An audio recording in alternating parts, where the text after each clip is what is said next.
নবী সাল্লাল্লাহু আলাইহি ওয়াসাল্লামের মনটা কত বিশাল ছিল, কত বিশাল, কি দিয়ে বুঝাই? সহিহ বুখারীতে হাদিস এসেছে, মুসনাদ আহমদ এসেছে, আল্লাহ নবী সাল্লাল্লাহু আলাইহি ওয়াসাল্লামের কাছে একজন মহিলা এসে বলছেন, আকসিনিকা ইয়া রাসূলুল্লাহ, অনেকদিন পর্যন্ত ছেঁড়া জামা পরছেন, ছেঁড়া জামা, তালিযুক্ত জামা আপনার গায়ে, আমি আপনার জন্য একটা কাপড় সিলিয়েছি, এই কাপড়টা আপনি পরবেন। নতুন কাপড় আল্লাহ নবীকে দিলেন। নবী সাল্লাল্লাহু আলাইহি ওয়াসাল্লাম বাসায় গিয়ে সেই নতুন কাপড়টা পরে মসজিদে ঢুকলেন। ঢোকার সঙ্গে সঙ্গে একজন সাহাবী ডাক দিয়ে বলছেন, মা আহসানা হাযিহি ইয়া রাসূলুল্লাহ, এই কাপড়টা কতই না সুন্দর, যদি এই কাপড়টা আপনি আমাকে দিয়ে দিতেন আমি খুশি হতাম, আমাকে দেন। কওমা ইলাইহি, তারকে বললেন তুমি বসো, আমি বাড়িতে যাই, এই নতুন কাপড়টা পরিবর্তন করে এনে আমি তোমাকে দান করে দিব। অনিয়া সাহেব দুই হাতে দান করতেন, এমনকি পরনের কাপড়টা খুলে পর্যন্ত দান করে দেন। যাও, যখন বাসায় গেলেন অন্য সাহাবীরা এই সাহাবীকে ধমক দিয়ে বলছে, কেন আল্লাহ নবীর কাছে তুমি কাপড়টা চাইতে গেলে? দেখেছো আল্লাহ নবী এতদিন পর্যন্ত পুরাতন কাপড় পরেছে, তার নতুন জামা নাই, নতুন কাপড় নাই, সেলাই করা তালযুক্ত কাপড় পরেছে, কেন চাই না? সাহাবী বলছে, শোনো, আমাকে ধমক দিও না, আমি লোভে পড়ে কাপড়টা চাই নাই, আমি কাপড়টা চেয়েছি, এই নতুন কাপড়টা আমি ভাঁজ করে রেখে দিব, এটা আমি দুনিয়ায় পরবো না, আমার মৃত্যুর পরে আল্লাহর নবীর এই কাপড় দিয়ে আমার কাফন আর দাফন হবে। আসসালামু আলাইকুম ওয়া রাহমাতুল্লাহি ওয়া বারাকাতুহু। ওয়া আলাইকুম আসসালাম ওয়া রাহমাতুল্লাহি ওয়া বারাকাতুহু। আলহামদুলিল্লাহ আলহামদুলিল্লাহি ওয়াহদাহু লা শারীকা লাহু والصلاة والسلام على من لا نبي بعده فقد قال الله تعالى في كلامه المجيد أعوذ بالله من الشيطان الرجيم بسم الله الرحمن الرحيم ألم نشرح لك صدرك ووضعنا عنك وزرك الذي أنقض ظهرك ورفعنا لك ذكرك فإن مع العسر يسرا إن مع العسر يسرا فإذا فرغت فانصب وإلى ربك فارغب আল্লাহ রাব্বুল আলামিনের শুকরিয়া, সকলে মুহাব্বতের সাথে দুরূদ ইব্রাহিম পড়ে আল্লাহুম্মা সাল্লি আলা মুহাম্মাদ ওয়া আলা আলি মুহাম্মাদ কামা সাল্লাইতা আলা ইব্রাহিম ওয়া আলা আলি ইব্রাহিম ইন্নাকা হামিদুম মাজিদ। আল্লাহুম্মা বারিক আলা মুহাম্মাদ ওয়া আলা আলি মুহাম্মাদ কামা বারাকতা আলা ইব্রাহিম ওয়া আলা আলি ইব্রাহিম ইন্নাকা হামিদুম মাজিদ। কেশ মধ্যমপাড়া বাইতুল করিম জামে মসজিদের কমপ্লেক্স ও মাদ্রাসা কর্তৃক আয়োজিত 2 দিন ব্যাপী বার্ষিক তাফসীরুল কোরআন মাহফিলের দ্বিতীয় দিবসের শেষ সমাপনী অবস্থায় উপস্থিত মোহতারাম সম্মানিত সভাপতি, অতিথিবৃন্দ, দ্বীনপ্রিয় ইসলাম প্রিয় মুসলিম ভাইয়েরা, পর্দার আড়াল থেকে শুনছেন দ্বীনী মা ও বোনেরা, সর্বপ্রথম মহান আল্লাহ রাব্বুল আলামিনের শুকরিয়া আদায় করছি আলহামদুলিল্লাহ। আলহামদুলিল্লাহ। সম্মানিত হাজিরিন, রাত অনেক গভীর হয়েছে, 2 দিন ধরে আলোচনা শুনছেন, মোটামুটি ইমেজও আপনাদের অনেকটা ঘাটতির পথে। আমি আলোচনার সময় বেশি নিব না। খয়রুল কালামি ক্বাল্লা ওয়া বাদাল্লা, উত্তম কথা হলো সেই কথা সময় হবে কম কিন্তু কথা হবে খুব দামি। ভূমিকা ইচ্ছা করলে 20, 25, 30 মিনিট সময় কাটানো যায়। আমার কিন্তু ভূমিকা শেষ, আমি মূল আলোচনায় চলে যাব, সময় বাঁচায় দিচ্ছি। কোরআনুল কারীমের একটা ছোট্ট সূরা আপনাদের সম্মুখে তেলাওয়াত করেছি। এই সূরাটির ভিতরে 8টি আয়াত আছে। এই সূরাটির নাম সূরাতুল ইনশিরাহ। এই সূরাটির ভিতরে 8টি আয়াত আছে। এই সূরার ভিতরে 27টি শব্দ আছে। এই সূরাটির ভিতরে 102টি অক্ষর আছে। সূরাটি মক্কায় নাযিল হয়েছে, মাক্কি। এই সূরা ইনশিরার আলোচ্য বিষয় হচ্ছে এই সূরার ভিতরে নবী সাল্লাল্লাহু আলাইহি ওয়াসাল্লামের কিছু গুণের কথা তুলে ধরা হয়েছে, যেই গুণ দিয়ে নবী সাল্লাল্লাহু আলাইহি ওয়াসাল্লাম পৃথিবীকে আলোকিত করেছেন। আপনি আমিও যদি এই গুণে গুণান্বিত হতে পারি, আমাকে দিয়ে পরিবার পরিবর্তন হবে, আমাকে দিয়ে দেশ সমাজ, আমাকে দিয়ে রাষ্ট্র পরিবর্তন করা সম্ভব হবে। ঠিক কিনা? এই যে আপনার বিট দেওয়া আছে নাকি, এই যে প্রতিধ্বনি, আপনার ইকো দেওয়া আছে, তাহলে এই যে প্রতিধ্বনি, আমি কথা বলার পরে আবার আওয়াজটা আসে, এটার কারণ কি? আপনার বিট আছে, এটা কেরাতের জন্য ঠিক আছে, কিন্তু আলোচনার জন্য যেন প্রতিধ্বনি না হয়। সম্মানিত হাজিরিন, এই সূরাটির ভিতরে নবী সাল্লাল্লাহু আলাইহি ওয়াসাল্লামের কিছু গুণের কথা আল্লাহ রাব্বুল আলামিন তুলে ধরেছেন। সেই গুণগুলো জেনে আমাদের ভিতরে এই গুণগুলো নিয়ে আসতে হবে। কি সেই গুণ ছিল নবী সাল্লাল্লাহু আলাইহি ওয়াসাল্লামের, যে গুণের কারণে পৃথিবীর কোন মানুষ আল্লাহর নবীর সঙ্গে একবার যদি সাক্ষাৎ করতেন, মৃত্যুর আগ পর্যন্ত আল্লাহর নবীকে ভুলতে পারতেন না। সুবহানাল্লাহ। নবী সাল্লাল্লাহু আলাইহি ওয়াসাল্লাম কোন ব্যক্তির সঙ্গে যখন কথা বলতেন, তার চেহারার দিকে তাকিয়ে কথা বলতেন, মুচকি হাসি দিয়ে চেহারার দিকে তাকিয়ে কথা বলতেন। আর আমরা আমাদের দেশের বেশিরভাগ যুবকদের অবস্থা, বাবার সঙ্গে কথা বলে, ওস্তাদের সঙ্গে কথা বলে, অথচ তার চোখ থাকে মোবাইলের দিকে, মোবাইল টিপে আর ওস্তাদের সঙ্গে কথা বলছে, বাবার সঙ্গে কথা বলছে, মুরব্বীর সঙ্গে কথা বলছে, তখন আপনার চোখ থাকবে তার চেহারার দিকে। এই মোবাইল এসে আমাদের ভদ্রতা নষ্ট করেছে, আমাদের যুবকদের চরিত্র নষ্ট হচ্ছে। মোবাইলে কিছু ভালো কাজও হয়। আবার যুবকরা বলবে, হুজুর আপনার পকেটে তো মোবাইল আছে, কারণ হুজুরদের ভুল ধরার ক্ষেত্রে সবাই এক নম্বরে আছে। যদি জিজ্ঞেস করি জাহান্নামে আগে কারা যাবে বলেন, হুজুর, এই হাদিস সবার জানা আছে, মানে হুজুর ধরার জন্য যা লাগে এটা আমাদের জানা আছে। তো বলবেন, হুজুর আপনারা তো মোবাইল ব্যবহার করেন, মোবাইলের কিছু ভালো দিক আছে। মোবাইলের মাধ্যমে আপনি কি করছেন? হ্যাঁ, একই তো হয়ে গেল না? আচ্ছা, মোবাইলে আপনি অ্যাপস আছে, কোরআন পড়তে পারেন, হাদিস পড়তে পারেন, ইসলামী যে আমরা কথাগুলো বলছি লাইভের মাধ্যমে লক্ষ লক্ষ মানুষের কাছে পৌঁছে যাচ্ছে। ফেসবুকে আপনি ওয়াজ আপলোড করেন, কোরআনের তেলাওয়াত দেন, ইসলামী কোন লেখা দেন, এই মোবাইলটা আপনার জন্য জান্নাতের মাধ্যম হয়ে যাবে। আবার যদি এই মোবাইল দিয়ে আপনি কোন গুনাহের কাজ করেন, এখন আর সিনেমা হলে যাওয়া লাগে না, কয়েক হাজার সিনেমা মোবাইলের ভিতরে আছে, এখন আর সিনেমা হলে যাওয়া লাগে না। যুবক, তুমি ঘরের দরজা বন্ধ করে কম্বলের তলে ঢুকে কি দেখো? তুমি বাথরুমের ভিতরে ঢুকে কি দেখো? দুনিয়ার কেউ জানে না, একজন জানে, তিনি কে? আল্লাহর চোখকে ফাঁকি দেওয়া যায় না। সূরা বাকারার 278 নম্বর আয়াত, সূরা আল ইমরান 102, সূরা মায়দার 35, সূরা মায়দার 112, সূরা নিসার 131, সূরা তওবার 119, সূরা হাশরের 18 নম্বর আয়াতে আল্লাহ বলছেন, ইত্তাকুল্লাহ, বান্দা আল্লাহকে ভয় করো। মানুষের চোখকে ফাঁকি দেওয়া যায়, মনে রেখো আল্লাহর চোখকে ফাঁকি দেওয়া যায় না। ঠিক না?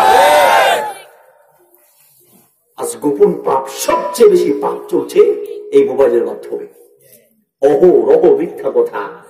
কেউ কেউ তো বলছে, দুনিয়াতে, কুমিল্লার ভাষায়, দুনিয়ায় আল্লাহ মিথ্যা কথা দিছে বলিয়ে না কোকা ভাত খাইতাম হারিয়ে। মিথ্যা কথা যদি না থাকতো তাহলে কপালে ভাত জুটতো না। নাউজুবিল্লাহ বলুন। মিথ্যা কথা দিয়ে আপনি, মিথ্যা কথা আছেন কোথায়? বলছে আসি মসজিদে, আসলে বসে আছে সিনেমা হলে। আছেন কোথায়? ওই তো আসি মাহফিলে, আসলে বসে আছে বাথরুমে। আছেন কোথায়? আসি এই তো খেয়াইশ মধ্যম পাড়া আসি, আসলে বসে আছে কুমিল্লা বিশ্বরোড পড়ুয়ার বাজার। অহরহ মিথ্যা। 6 সন্তানের মা এক যুবকের সঙ্গে রং নাম্বার পরিচয়। জিজ্ঞেস করছে, যুবক জিজ্ঞেস করছে, আপনার কি ছেলে মেয়ে আছে? 6 সন্তানের মা বলছে, আমার ছেলে মেয়ে হবে কোত্থেকে, মোটে বিয়েই হয় নাই। নাউজুবিল্লাহ বলি। মিথ্যা চলছে, গুনাহের সয়লাব চলছে। ও যুবক, নিজের জীবনকে হেফাজত করো। মনে রেখো, মনে রেখো, পাপ বাপকেও ছাড়ে না।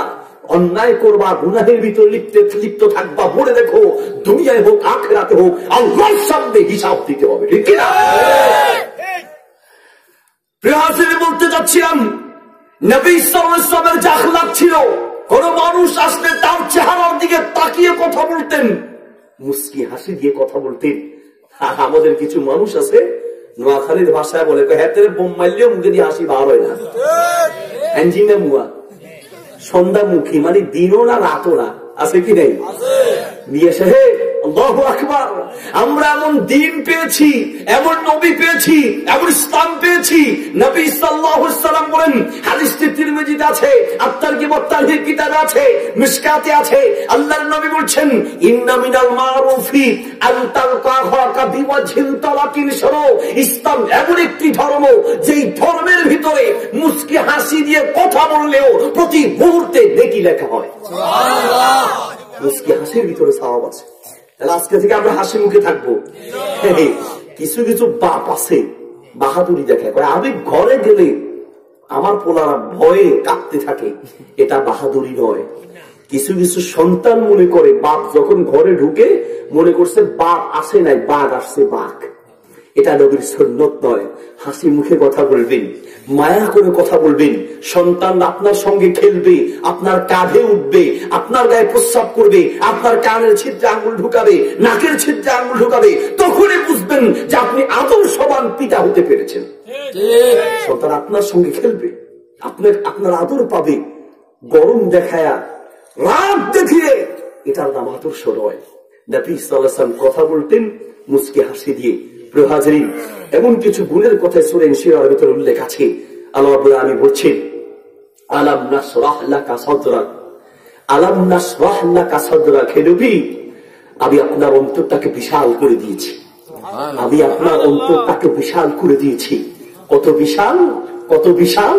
নবীর অন্তরটা কত বিশাল ছিল, মনটা কত বিশাল ছিল। মা সুইলা রাসূলুল্লাহি শাইআন ইল্লা আতাহু। নবী সাল্লাল্লাহু আলাইহি ওয়াসাল্লামের মনটা এত বিশাল ছিল, তার সারা জীবনে কখনো কোন ব্যক্তি আল্লাহর নবীর কাছে যখন যা চেয়েছেন কখনো তিনি না বলেন নাই। সুবহানাল্লাহ। কখনো তিনি না বলেন নাই। আর আপনার পকেটে যদি হাত দেওয়ার কথা বলা হয়, মাদ্রাসার জন্য, মসজিদের জন্য, মাহফিলের জন্য কিছু দান করেন, তো বাঙালিকে হুজুর কতক্ষণ কান দিয়ে চোখের পানি নেন, তাও ভালো আছে, পকেটে হাত দেওয়ার কথা বলেন না হুজুর, কারণ চোখের পানি দিতে তো টাকা লাগে না। পকেটে নবী বলছে, দান করলে সম্পদ কমে না, দান করলে আল্লাহ রিজিক বাড়িয়ে দেয়। দান করলে আল্লাহর রিজিক বাড়িয়ে দেয়। নবী সাল্লাল্লাহু আলাইহি ওয়াসাল্লাম বলছেন, বিলাল, মুসনাদ আহমদের হাদিস, মিশকাতে আছে, আত-তারগিব ওয়াত-তারহিব কিতাবে আছে, ইয়া ইবনে আদম আনফিক উনফিক আলাইকা, মনটাকে বড় করো, তুমি আমি আল্লাহর সন্তুষ্টির জন্য দান করো। তুমি দান করবে এক রাস্তা দিয়ে, আমি আল্লাহ তোমাকে দান করব চতুর্দিক থেকে। সুবহানাল্লাহ। নবী সাল্লাল্লাহু আলাইহি ওয়াসাল্লামের মনটা কত বিশাল ছিল, কত বিশাল, কি দিয়ে বুঝাই? সহিহ বুখারীতে হাদিস এসেছে, মুসনাদ আহমদ এসেছে, আল্লাহ নবী সাল্লাল্লাহু আলাইহি ওয়াসাল্লামের কাছে একজন মহিলা এসে বলছেন, আকসিনিকা ইয়া রাসূলুল্লাহ, অনেকদিন পর্যন্ত ছেঁড়া জামা পরছেন, ছেঁড়া জামা, তালিযুক্ত জামা আপনার গায়ে, আমি আপনার জন্য একটা কাপড় ছিলিয়েছি, এই কাপড়টা আপনি পরবেন। নতুন কাপড় আল্লাহ নবীকে দিলেন। নবী সাল্লাল্লাহু আলাইহি ওয়াসাল্লাম বাসায় গিয়ে সেই নতুন কাপড়টা পরে মসজিদে ঢুকলেন। ঢোকার সঙ্গে সঙ্গে একজন সাহাবী ডাক দিয়ে বলছেন, মা আহসানা হাযিহি ইয়া রাসূলুল্লাহ, এই কাপড়টা কতই না সুন্দর, যদি এই কাপড়টা আপনি আমাকে দিয়ে দিতেন আমি খুশি হতাম, আমাকে দেন। কওমা ইলাইহি, তারকে বললেন, তুমি বসো, আমি বাড়িতে যাই, এই নতুন কাপড়টা পরিবর্তন করে এনে আমি তোমাকে দান করে দিব। আল্লাহু আকবার। অমিয়া সাহেব দুই হাতে দান করতেন, এমনকি পরনের কাপড়টা খুলে পর্যন্ত দান করে দেন। মনটা কত বিশাল ছিল। আলাম নাশরাহ লাকা সাদরাক, হে নবী, আমি আপনার মনটাকে বড় করে দিয়েছি। বাসায় চলে গেলেন, আবার সে পুরান কাপড়টা পরলেন, নতুন কাপড়টা ভাঁজ করে মসজিদে নিয়ে আসছেন। যাও, যখন বাসায় গেলেন, অন্য সাহাবীরা এই সাহাবীকে ধমক দিয়ে বলছেন, কেন আল্লাহ নবীর কাছে তুমি কাপড়টা চাইতে গেলে? দেখেছো আল্লাহ নবী এতদিন পর্যন্ত পুরাতন কাপড় পরেছে, তার নতুন জামা নাই, নতুন কাপড় নাই, সেলাই করা তালযুক্ত কাপড় পরেছে, কেন চাই না? সাহাবী বলছে, শোনো, আমাকে ধমক দিও না, আমি লোভে পড়ে কাপড়টা চাই নাই, আমি কাপড়টা চেয়েছি, এই নতুন কাপড়টা আমি ভাঁজ করে রেখে দিব, এটা আমি দুনিয়ায় পরবো না, আবার মৃত্যুর পরে আল্লাহর নবীর এই কাপড় দিয়ে আমার কাফন আর দাফন হবে। আমি এই জন্য চেয়েছি নবী সাল্লাল্লাহু আলাইহি ওয়াসাল্লাম এসে সেই আবার পুরাতন কাপড় পরে, আবার সেই সেলাইযুক্ত তালিযুক্ত কাপড়টা পরে এই নতুন কাপড়টা ওই সাহাবীকে দান করে দিয়েছেন। আলাম নাশরাহ লাকা সাদরাক, হে নবী, আমি আপনার অন্তরটাকে বিশাল করে দিয়েছি। কত বিশাল ছিল! সারা জীবন ধরে মা দরাবা রাসূলুল্লাহি লা ইমরাতান ওয়ালা খাদিমান, বিশ্বনবী সাল্লাল্লাহু আলাইহি ওয়াসাল্লাম তার সারা জীবনে কখনো এক স্ত্রীর গায়ে হাত তুলে নাই, কোন খাদেমকে কখনো ধমকও দেয় নাই। সুবহানাল্লাহ। যত কষ্টই হোক, যতই রাগ উঠুক, মনটা বড় ছিল, কখনো ধমক দিত না, কখনো গালি দিত না। সহিহ মুসলিমে হাদিস এসেছে, সুনানে তিরমিজিতে আছে, সহিহুল জামি কিতাবে আছে, মুস্তাদরাকে হাকিমে আছে, সিলসিলা সহিহার ভিতরে আছে। আনাস রাদিয়াল্লাহু তাআলা আনহু বলছেন, খদিমতু আশারা সিনিনা, আমি 10 বছর পর্যন্ত আল্লাহর নবীর খেদমত করেছি। এই 10 বছরের ভিতরে আল্লাহর নবী কখনো আমাকে একবারও ধমক দিয়ে বলেন নাই লিমা ফালতা হাল্লা ফালতা, এই কাজটা কেন করেছো, এই কাজটা কেন করো নাই। আল্লাহর নবী তার 10 বছরে একবারও আমাকে কখনো ধমকও দেয় নাই। মনটা কত বড় ছিল! আনাস রাদিয়াল্লাহু তাআলা বলছেন, আমি একবার বাজারে গেলাম, আল্লাহর নবী সাল্লাল্লাহু আলাইহি ওয়াসাল্লাম আমাকে বাজারে পাঠালেন। বাজারে যে যাচ্ছি, রাস্তার পাশে, আপনারা কি আমার ভাষা বুঝতে পারছেন? কথা বুঝেন তো না? আচ্ছা, মাশাআল্লাহ। রাস্তার পাশে কিছু খেলোয়াড়রা খেলছে, খেলতে দেখে তিনি বললেন যে আমি খেলার মাঠে নেমে গেলাম, নেমে খেলতে শুরু করলাম। খেলতে খেলতে সময় যে পার হয়ে যাচ্ছে আমার আর খেয়াল ছিল না, দেরি হয়ে গেল। নবী সাল্লাল্লাহু আলাইহি ওয়াসাল্লাম আমাকে খুঁজতে লাগলেন, কিন্তু আনাসকে বাজারে পাঠালাম, এখনো খবর নাই। খুঁজতে খুঁজতে রাস্তার পাশে এসে দেখছেন আমি খেলোয়াড়দের সাথে খেলছি। আল্লাহ নবী সাল্লাল্লাহু আলাইহি ওয়াসাল্লাম একটু ধমকও দেন নেই, বকাও দেন নেই, বরং চুপে চুপে খেলোয়াড় সেজে আনাস রাদিয়াল্লাহু তাআলার পিছন থেকে দুটি চোখ চেপে ধরলেন। আনাস রাদিয়াল্লাহু তাআলা চিন্তা করেন, এত নরম তুলতুলে হাত, এটা তো দুনিয়ার কোন খেলোয়াড়ের হাত হতে পারে না। নবী সাল্লাল্লাহু আলাইহি ওয়াসাল্লামের হাত ছিল নরম, এত তুলতুলে নরম হাত কার? বলল, একটু দুটি চোখ ছেড়ে দেন, আপনি কে? নবী সাল্লাল্লাহু আলাইহি ওয়াসাল্লাম চোখ দুটি ছেড়ে দেওয়ার পরে আনাস রাদিয়াল্লাহু তাআলা পিছনে তাকিয়ে বলে দেখছেন, যেটা দুনিয়ার কোন খেলোয়াড় নয়, এটা হচ্ছে বিশ্বনবী মুহাম্মদুর রাসূলুল্লাহ সাল্লাল্লাহু আলাইহি ওয়াসাল্লাম। সাল্লাল্লাহু আলাইহি ওয়াসাল্লাম মনটা কত বিশাল ছিল! আলাম নাশরাহ লাকা সাদরাক, হে নবী, আমি আপনার অন্তরকে বিশাল করে দিয়েছি। মানুষ হাজার অন্যায় করবে, লাখ অন্যায় করবে, কিন্তু আপনি অকাতরে প্রতিশোধ না নিয়ে বরং আপনি তাকে ক্ষমা করে দিবেন। সুবহানাল্লাহ। সহিহ বুখারীতে হাদিস এসেছে, মুসনাদ আহমদে আছে, সহিহুল জামি কিতাবে আছে, আত-তারগিব ওয়াত-তারহিব কিতাবে। নবী সাল্লাল্লাহু আলাইহি ওয়াসাল্লাম দাঁড়িয়ে আছেন, একজন সাহাবী পিছন দিক থেকে এসে আল্লাহর নবীর গায়ের চাদরটা টান দিলেন। টান এত দূর জোরে দিলেন, জাবালাহু জাবলাতান শাদীদাতান, প্রচন্ড জোরে টান দিয়েছেন।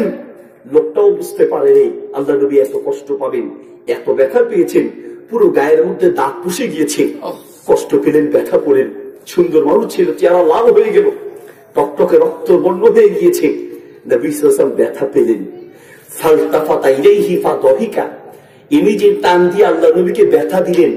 আল্লাহ নবী তার দিকে তাকলেন, তাকালেন, মুস্কি হাসলেন, ব্যথা যে পেলেন একটু বুঝতেও দেন নাই। লোকটাকে জিজ্ঞেস করলেন যে কি চাও, তোমার কি দরকার বলো। বলছে, আতিনি মিন মালিল্লাহি আল্লাযী ইনদাক, আপনার কাছে সাহায্য চাইতে এসেছি। আল্লাহ নবী এবার মুস্কি হেসে বললেন, সাহায্য তো পরে করবো, তুমি যে এইভাবে টান দিয়ে আমার গায়ে দেখো দাগ বসায় দিছো, সাহায্য পরে, আগে ফালতাবি, তুমি যে আমাকে কষ্ট দিয়েছো আমি এটার প্রতিশোধ নিব। তার মানে তুমিও আমাকে কষ্ট দিয়েছ, আমিও তোমাকে কষ্ট দিব। ওই লোকটা বলছে, লা ইয়া রাসূলুল্লাহ, আপনি প্রতিশোধ নিবেন না। আল্লাহর নবী বলছেন, কি বলবো? আমি বলছি প্রতিশোধ নিব, আর তুমি বলছো প্রতিশোধ নিবেন না, মানেটা কি? ওই লোকটা হাসি দিয়ে বলছে, লা ইয়া রাসূলুল্লাহ, আমরা আপনাকে চিনি, আপনি প্রতিশোধ নিবেন না। ইন্নাকা লা তুকাফিউস সাইয়্যাতা বিস-সাইয়্যা, হে নবী, আপনার মনটাকে আল্লাহ এত বিশাল করে দিয়েছেন, আপনি প্রতিশোধ নিবেন না, কারণ আপনি কখনো অন্যায়কে অন্যায় দিয়ে প্রতিহত করেন না। আমি ভুল করতে পারি, আমি জানি আপনি প্রতিশোধ নিবেন না, আপনার মনটাকে আল্লাহ বিশাল করে দিয়েছে, আপনি কখনো প্রতিশোধ নেন না, বরং আপনি ক্ষমা করতে ভালোবাসেন। আল্লাহু আকবার, আপনি ক্ষমা করতে ভালোবাসেন। আলাম নাশরাহ লাকা সাদরাক, হে নবী, আপনার মনটাকে আমি বিশাল করে দিয়েছি। সমাজে যদি আমাদেরকে চলতে হয়, পরিবারে যদি আদর্শবান স্বামী হতে হয়, সমাজে একজন আদর্শবান মানুষ হতে হয়, আপনার মনটাকে বড় করতে হবে। মানুষ অন্যায় আচরণ করতে পারে, আপনি অন্যায় আচরণ করবেন না, বরং আপনি তাকে ক্ষমা করে দিবেন। নবী সাল্লাল্লাহু আলাইহি ওয়াসাল্লাম বলেন, শোনো, যার মাঝে দুটি গুণ থাকবে তার জন্য, যার মাঝে তিনটি গুণ থাকবে তার জন্য দুটি পুরস্কার রয়েছে। যার মাঝে তিনটি গুণ থাকবে তার জন্য পুরস্কার কয়টা? দুইটা। নাম্বার 1, হাসাবাহুল্লাহু হিসাবান ইয়াসীরা, 1 নাম্বার পুরস্কার, কিয়ামতের মাঠে আল্লাহ তার হিসাবটা সহজ দিবেন। 2 নাম্বার পুরস্কার, আদখালাহুল্লাহুল জান্নাহ, আল্লাহ নিজ দায়িত্বে তাকে জান্নাতের মেহমান বানিয়ে দিবেন। সুবহানাল্লাহ। 3টি আমলের মাধ্যমে 2টি পুরস্কার। নাম্বার 1, হিসাব সহজ। কিয়ামতের মাঠে হিসাব যে কত কঠিন হতে পারে, সহজতার যে কত প্রয়োজন। নবী সাল্লাল্লাহু আলাইহি ওয়াসাল্লাম প্রায় সময় নামাজে গিয়ে দোয়া করতেন, আল্লাহুম্মা হাসিবনি হিসাবান ইয়াসীরা, আল্লাহ আমার হিসাবটাকে সহজ করে নিও, সহজ করে। আয়েশা রাদিয়াল্লাহু তাআলা প্রশ্ন করলেন, ইয়া রাসূলুল্লাহ, হিসাব সহজের জন্য আপনি দোয়া করেন, কারণটা কি? আল্লাহর নবী বললেন, শোনো, আল্লাহ যার হিসাব সহজ করে নেবেন ওই ব্যক্তি জান্নাত পাবে, যার হিসাব কঠিন করে নেবেন ওই ব্যক্তি কখনো জান্নাত পাবে না। জান্নাত ওই ব্যক্তি পাবে আল্লাহ যাকে দয়া করে, রহমত করে, আল্লাহ যাকে ভালোবেসে হিসাব সহজ করে নিবে, ওই ব্যক্তি জান্নাত পাবে। হিসাব সহজ কাকে বলে? বান্দাকে কাছে ডাকবেন, ডাক দিয়ে জিজ্ঞেস করবেন, বান্দারে, আমল নামার ভিতরে যে গুনাহগুলো আছে এই গুনাহগুলো করেছো? ইয়া রব্বি, করেছি। বালা, ইয়া রব্বি, করেছি। আমার ফেরেশতারা কি কোনো মিথ্যা লিখেছে, অন্যায় লিখেছে? লা ইয়া রব্বি, কোনো অন্যায় লেখে নেই। সাদা সিধা মানুষ, অন্যায় করছি আল্লাহ স্বীকার করে। আর আমাদের ভিতরে সাদা সিধা না, প্যাসের অভাব নেই। জিলাপির যদি 3 প্যাস থাকে, 2.5 প্যাস থাকে, ওর আছে 14 প্যাস। বান্দা গুনাহ করেছি আল্লাহ, করেছি, আমার ফেরেশতারা ভুল লিখেছে না। আর আমাদের অবস্থা কি? করলে করছি, আর কিসে বেড়া, হ্যাঁ, আকাম কুকাম করে করে আবার বাহাদুরিও দেখায়, আছে কি নেই? আমাদের এক জায়গায় আপনার গানের বিয়ের অনুষ্ঠানে গান বাজায়, আছে কি না? আপনাদের দেশে মনে বাজায় না, সব ফেরেশতা। যুবক, সিদ্ধান্ত নাও, মুসলমানের কোন বিবাহের অনুষ্ঠানে গান বাদ্যযন্ত্র থাকতে পারে না, ঠিক কিনা? মুসলমান আজকে বিবাহের পরে ঘরে ঘরে যুদ্ধ, ঘরে ঘরে মারামারি, স্বামী স্ত্রীর দ্বন্দ্ব, বড় কারণ তোমার বিয়েটা হয়েছে হারাম পদ্ধতিতে। তোমার জীবনের শুরুটাই হারাম দিয়ে, তুমি শান্তির আশা করো কি করে? কোন মুসলমানের বিয়েতে বাদ্যযন্ত্র, নাচতেওয়ালি থাকতে পারে না। বিয়ের অনুষ্ঠানে গান হচ্ছে, তো তাকে গিয়ে বললাম যে একটু সাউন্ডটা কমায় দেন, আমাদের নামাজ পড়তে সমস্যা হয়, তেলাওয়াতে সমস্যা হয়। উনি বলতেছে, এই মাইক আর একটা ঠিক হুজুরের কান বরাবর লাগা, আছে কি নেই? একবার গাড়ি নষ্ট হয়ে গেল, ফেরি থেকে মাহফিলে যাবো, তো বাসে উঠলাম। বাসে উঠার পরে তো সুপারভাইজার গান লাগাই দিচ্ছে। গান লাগানোর পরে তারা ডাক দিয়ে বললাম, মিয়া, বাচ্চার নাম মরেন কোনো ঠিক নেই, গান লাগিয়েছেন কেন? এটা বন্ধ করে দেন।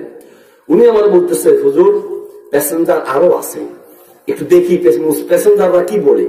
তো জিজ্ঞেস করছে, গান কি চলবে না বন্ধ হবে? বেশিরভাগ লোকেরাই হাত উঠায় বলতেছে চলবে চলবে, সাউন্ড আর একটু বাড়াইয়া দেন।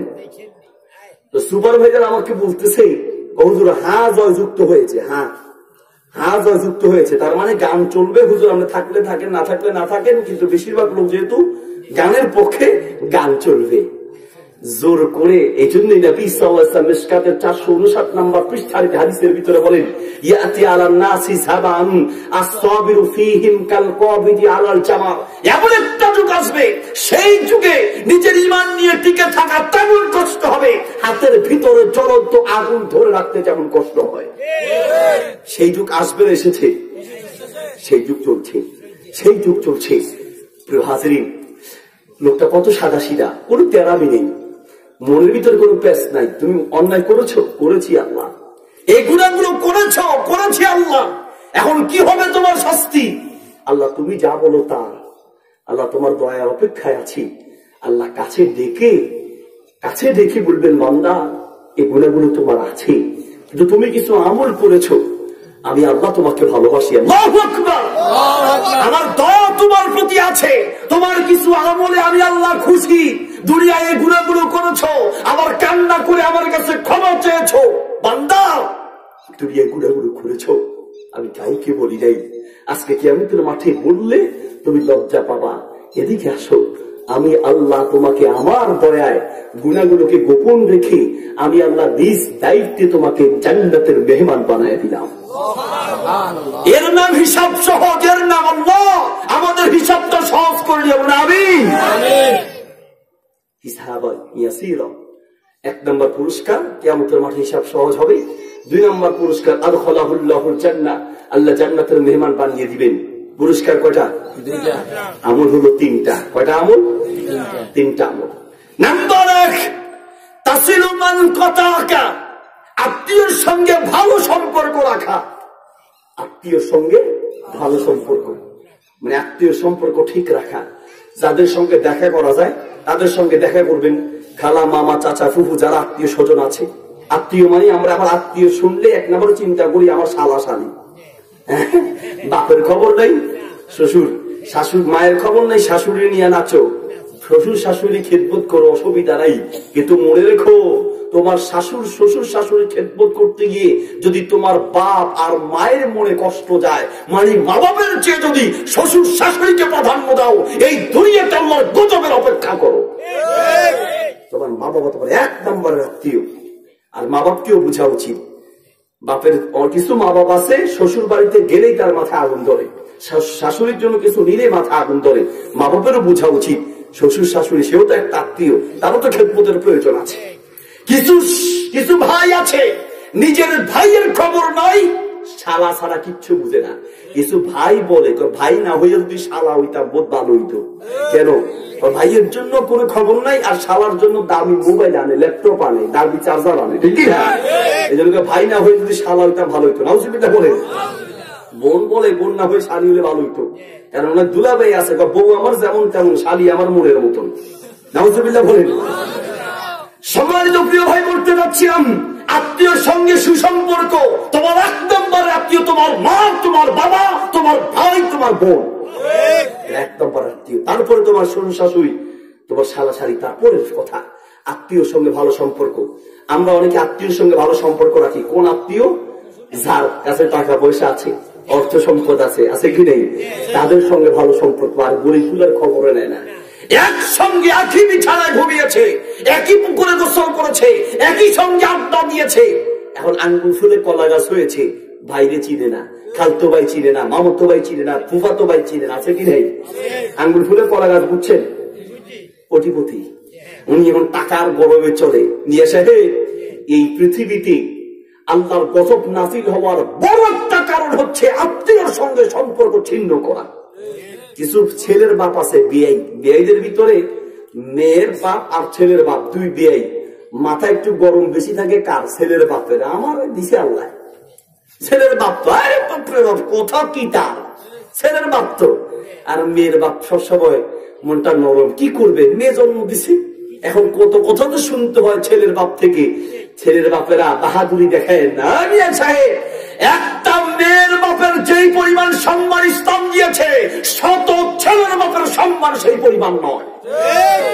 নবী সাল্লাল্লাহু আলাইহি ওয়াসাল্লাম বলেন, মান কানা লাহু সালাসু বানাতিন আও সালাসু আখওয়াতিন শালো, যার 3টি মেয়ে আছে অথবা 3টি বোন আছে, বিনতান আও উখতান, 2টি মেয়ে অথবা 2টি বোন যার আছে, অথবা একটি মেয়ে একটি বোন যার আছে, ইয়ারহামুহুন্না ওয়া ইয়াকফুরুহুন্না, সেই মেয়ে এবং সেই বোনকে তার সঠিকভাবে হক আদায় করেছে, দয়ার সাথে আচরণ করেছে, ভালো আচরণ করেছে, হক দিয়েছে।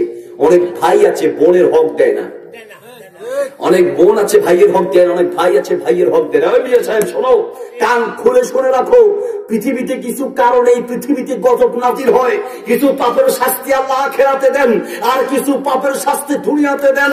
যেই ভাই বোনের জায়গা মেরে খেয়েছেন, যেই ভাই ভাইয়ের জায়গা, যেই প্রতিবেশী প্রতিবেশীর জায়গা মেরে খেয়েছেন, যারা মানুষের জায়গা মেরে খায়, এই দুনিয়াতে আল্লাহর গজব নাজিল হবে, কেউ ঠেকাতে পারবে না।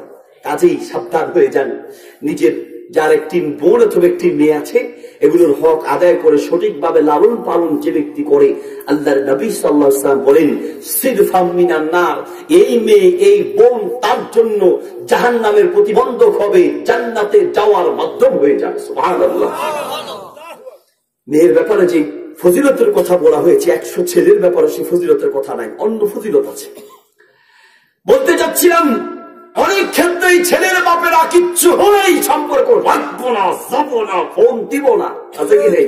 কিচ্ছু হলেই গরম দেখায়। আত্মীয় সম্পর্ক আপনি ঠিক রাখবেন, সেটা মেয়ের বিয়ে হোক, সেটা আপনার ছেলের বউয়ের বাবা হোক, যেই হোক না কেন, আত্মীয়র সঙ্গে সুসম্পর্ক।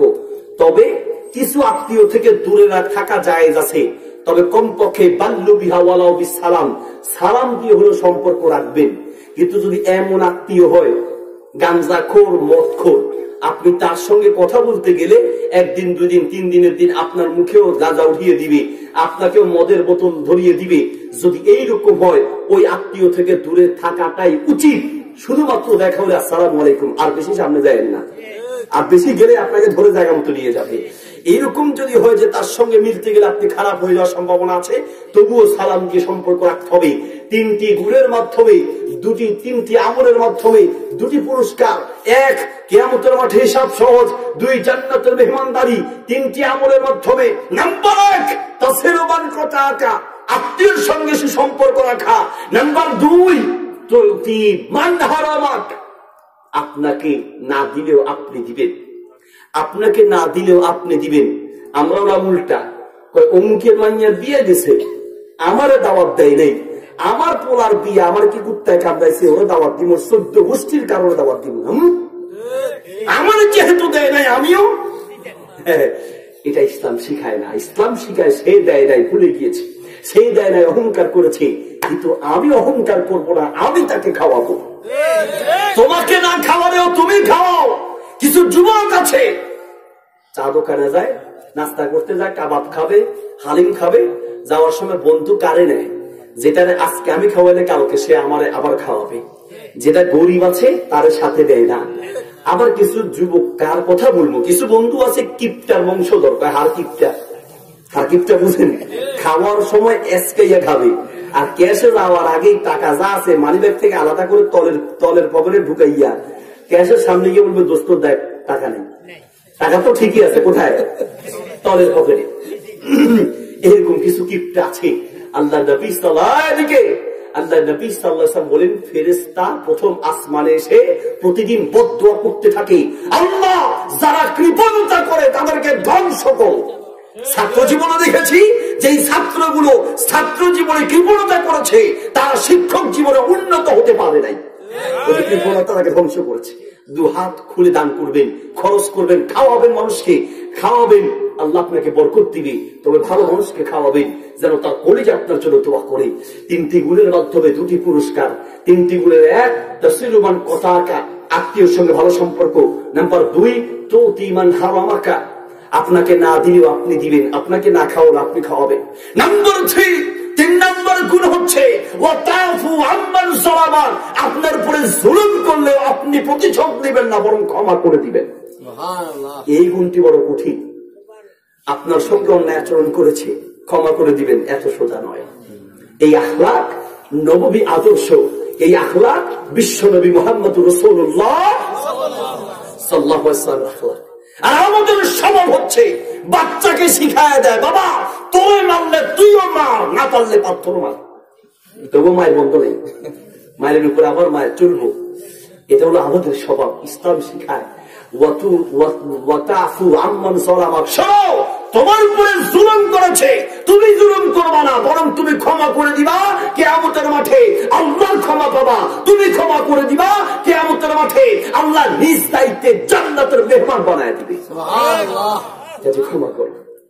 নবী সাল্লাল্লাহু আলাইহি ওয়াসাল্লামের গুণটি ছিল আলাম নাশরাহ লাকা সাদরাকা। নবী আমি আপনার অন্তরটা বিশাল করে দিয়েছি। এই জন্য কোন মানুষ অন্যায় করলে প্রতিশোধ দিতেন না। ওয়াদানা আনকা ফিজরাক আল্লাযী আনকাযা যাহরাক। হে নবী আপনার মনটা বিশাল, যার কারণে কাফের মুশরিকরা অনেক নির্যাতন করেছে, আপনি সহ্য করেছেন, ধৈর্য ধরেছেন।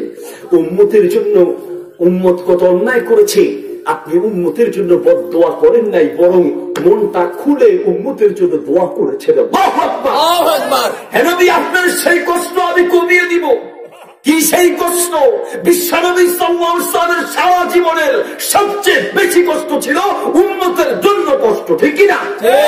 আজকে যুবকরা সেই নবীকে ছিল না।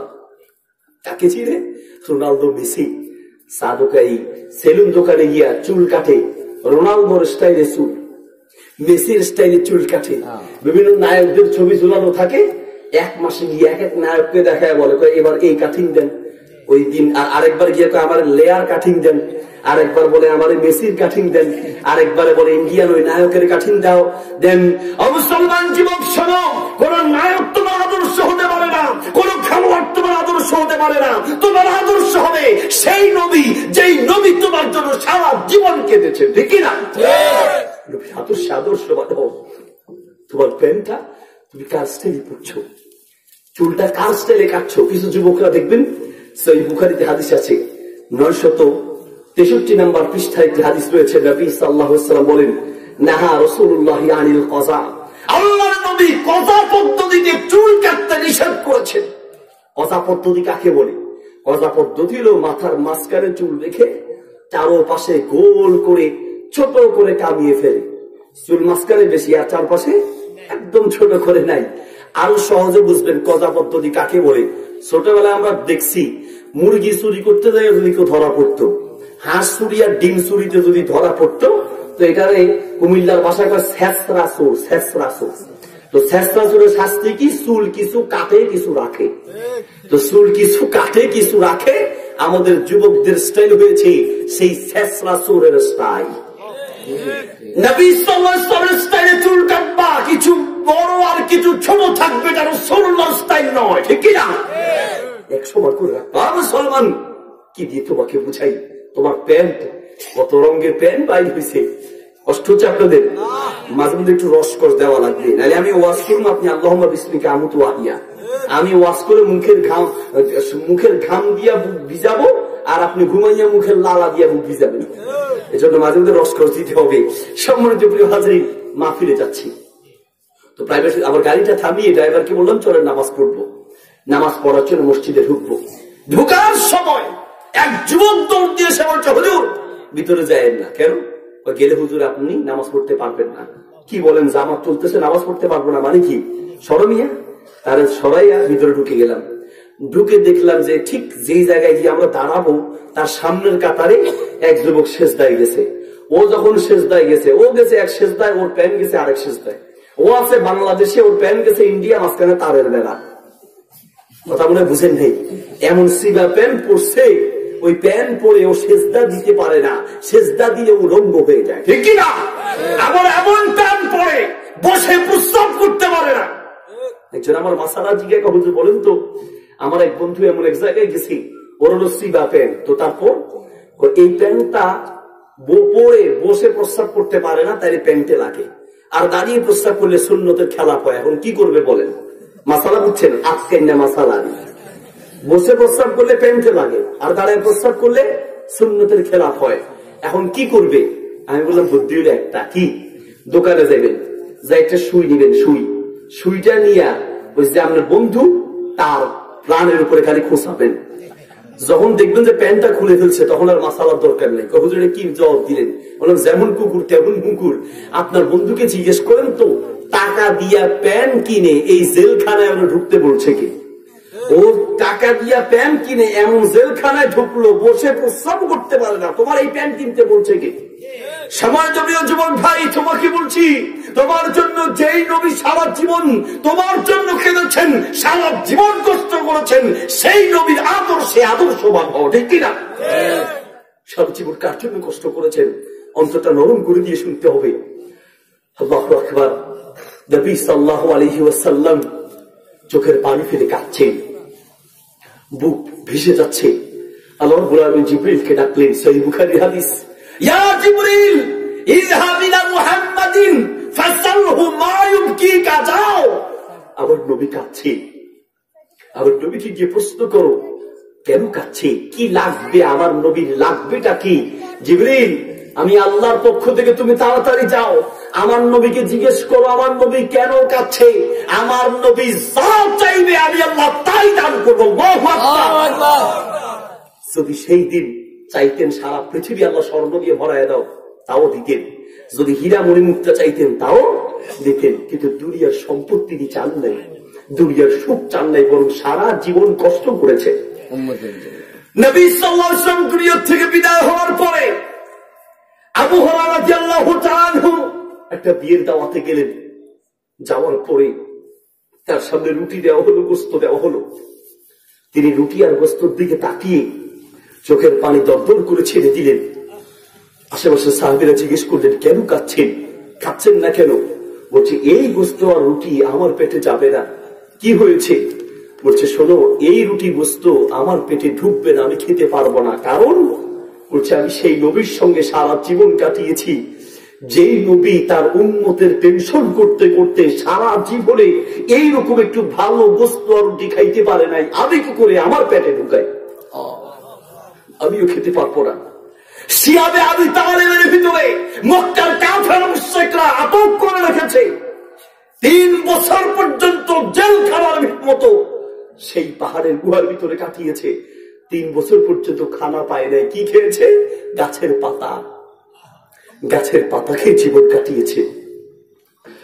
নবী সাল্লাল্লাহু আলাইহি ওয়াসাল্লাম ঘুমিয়ে আছেন। আব্দুল্লাহ ইবনে মাসউদ রাদিয়াল্লাহু তাআলা আনহু আসলেন। কোন রাওয়ায়াতে ওমর রাদিয়াল্লাহু তাআলা আনহুর কথা আছে। আসার পরে ঘুম থেকে উঠলেন, পিঠের মধ্যে দাঁত বসে গেল। খেজুর পাতার বিছানায় ঘুমিয়েছেন, শক্ত বিছানা, দাঁত বসে গিয়েছে। ওমর রাদিয়াল্লাহু তাআলা আনহু চোখের পানি ছেড়ে বললেন, ইয়া রাসূলুল্লাহ, ইন্নাল কাইসার ওয়াল কিসরা ইয়ানামানি আলা কাযা ওয়া কাযা।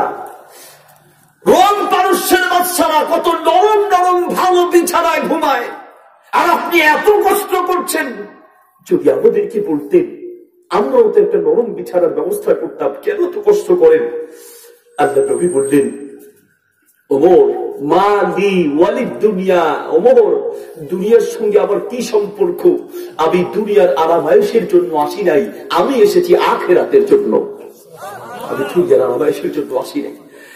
আল্লাহ বললেন, ইয়া জিবরিল ইযহাব ইলা মুহাম্মাদিন ফাসালহু মা ইউবকিকা। হে জিবরিল, যাও আমার নবীর কাছে যাও, জিজ্ঞেস করো আমার নবীর কি লাগবে। আমার নবী যা চাইবে আমি আল্লাহ তা দিব। জিবরাইল আলাইহিস সালাম এসে জিজ্ঞেস করলেন, ইয়া রাসূলুল্লাহ, কি লাগবে আপনার? আল্লাহ চেয়েছেন, জানতে চেয়েছেন, আপনি যা চাইবেন তা দিবে। আল্লাহ নবী বললেন, যাও জিবরিল, আল্লাহকে গিয়ে বলো আমি দুনিয়ার বড় সম্পদ চাই না, আমি কাঁদছি কিয়ামতের মাঠে আমার উম্মত কি করে জাহান্নাম থেকে বাঁচবে। আল্লাহু আকবার। আমি আমার উম্মতের জন্য কাঁদছি, আমি দুনিয়ার সম্পদের জন্য কাঁদছি না। সহিহ বুখারীতে হাদিস এসেছে, নবী সাল্লাল্লাহু আলাইহি ওয়াসাল্লাম বলেছেন, লিকুল্লি নাবিয়্যিন দাওয়াতুন মুস্তাজাবাতুন। শোনো, দুনিয়ার নবীদের জন্য, সব নবীদের জন্য স্পেশাল একটা দোয়া ছিল, যেই দোয়া করে দুনিয়া যা চাইতেন তাই পাইতেন। সব নবীরা ফাতাআজ্জালা কুল্লু নাবিয়্যিন দাওয়াতাহুম, সব নবীরা দুনিয়ায় সেই দোয়া দুনিয়ায় খরচ করেছেন। ওয়া ইন্নী আখতাবিউ বিহা শাফাতান লিউম্মতি, সেই দোয়া করে আল্লাহর নবী যদি দুনিয়ায় স্বর্ণ চাইতেন পাইতেন, হীরা মণিমুক্তা চাইলে পাইতেন। আল্লাহর নবী বলছেন, উম্মত, আমি সেই দোয়া দুনিয়ায় খরচ করি নাই, আমি সেই দোয়া জমা রেখে দিয়েছি। আমার দুনিয়ার সম্পদ লাগবে না, আমি জমা করে রেখে দিয়েছি। কিয়ামতের মাঠে আমার উম্মত যখন বিপদে পড়বে, এই দোয়া আমি সেই দিন আমার উম্মতের জন্য শাফাআত করব। আল্লাহু আকবার।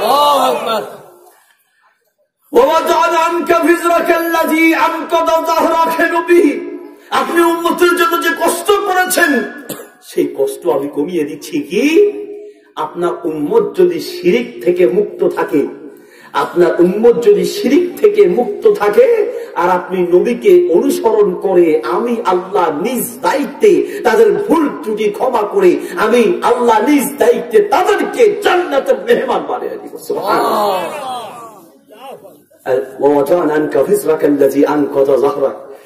উম্মতের চিন্তা করতে হবে না, খালি উম্মতকে বলেন যেন শিরিক থেকে মুক্ত থাকে আর আপনি নবীর অনুসরণ করেন।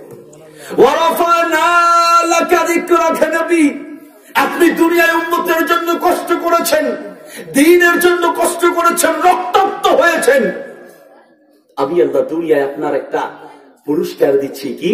ওয়ারাফানা লাকা যিকরাক। হে নবী, আপনার সম্মান আমি আল্লাহ বাড়িয়ে দিয়েছি, আপনার আলোচনা আমি বাড়িয়ে দিয়েছি। যুকিরিতু যুকিরিতা, যত জায়গায় আমি আল্লাহর কথা হবে তত জায়গায় হে নবী আপনার কথাও হবে। একটা সন্তান নিয়ে সাহেবের দিকে তাকান।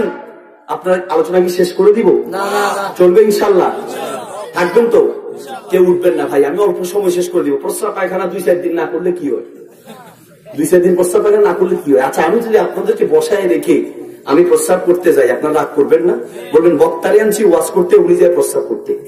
তো আমাকে বসায় রেখে যদি আপনাদেরকে বসায় রেখে আমি প্রস্রাব করতে গেলে আপনাদের মনে কষ্ট যাবে। তো আমাকে বসায় যদি আপনারা প্রস্রাব করতে যান, আমারও তো 2-1 চামচ মনে কষ্ট যাবে। কাজে কেউ যাবে না? রাজি আছেন ইনশাল্লাহ? কে কে যাবেন 2 হাত তুলে দেখান। মাশাআল্লাহ, চালাক আছে। যাবে না? রাখ, জাযাকুল্লাহ খাইর। এদিকে সবাই তো প্রিয় ভাই, ওয়ারাফানা লাকা যিকরাক। নবী, আপনার সম্মান আমি বাড়িয়ে দিয়েছি। কে বাড়িয়েছে? আল্লাহ। আল্লাহ যার সম্মান বাড়ায় পৃথিবীর কারো ক্ষমতা নাই সেই নবীর সম্মান কমাতে পারে। ঠিক কিনা? পৃথিবীর কোন ক্ষমতা নেই।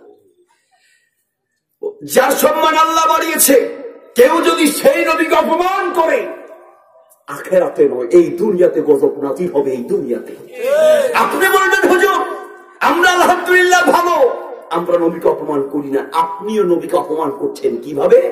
আপনি যখন নবীর কোন সুন্নতকে নিয়ে তিরস্কার করছেন, আপনিও নবীকে অপমান করছেন। আপনি যখন নবীর সুন্নত দাড়িকে নিয়ে তিরস্কার করছেন, আপনি আল্লাহর নবীকে অপমান করছেন। ফ্রান্সের প্রধানমন্ত্রী আর কিছু কুলাঙ্গার নবীর ব্যঙ্গচিত্র কার্টুন তৈরি করেছে, আপনার কলিজায় আঘাত লেগেছে। মুসলমানদের কলিজা টুকরো টুকরো হয়ে গিয়েছে। মুসলমানদের কলিজায় ছুরি দিয়ে আঘাত করলে মুসলমানরা এত ব্যথা পায় না, মুসলমানদের নবীকে নিয়ে তিরস্কার করলে তার চেয়ে বেশি ব্যথা পায়। কেউ আল্লাহর নবীকে অপমান করলে আপনার কাছে খারাপ লাগে, মাশাআল্লাহ ভালো। কিন্তু এটাও বলে রাখেন, যখন কেউ নবীর সুন্নতকে নিয়ে তিরস্কার করে, এই নবীর সুন্নতকে নিয়ে তিরস্কার করা, নবীর হাদিসকে নিয়ে তিরস্কার করা, আল্লাহর নবীকে অপমান করা। সুন্নত বাদ দিয়ে বিদআত চালু করা, আল্লাহর নবীকে অপমান করা। কারণ আল্লাহর নবী যা দিয়েছেন আপনি তার বিরুদ্ধাচারণ করছেন। পৃথিবীতে যারা আল্লাহর নবীকে অপমান করেছে, আল্লাহর কসম আল্লাহ তাদেরকে ছাড় দিবে না, ছাড় দিবে না। ইতিহাস সাক্ষ্য দেয়। কয়েকটা ইতিহাস তুলে ধরি, যারা আল্লাহর নবীকে অপমান করেছে তাদের কেমন শাস্তি আল্লাহ দুনিয়াতে দিয়েছেন তার 2-1টা দৃষ্টান্ত দিলে বুঝবেন। আবু লাহাব নাম শুনেছেন? আবু লাহাব দেখতে একদম টকটকে লাল ছিল। আবু লাহাব মানে কি?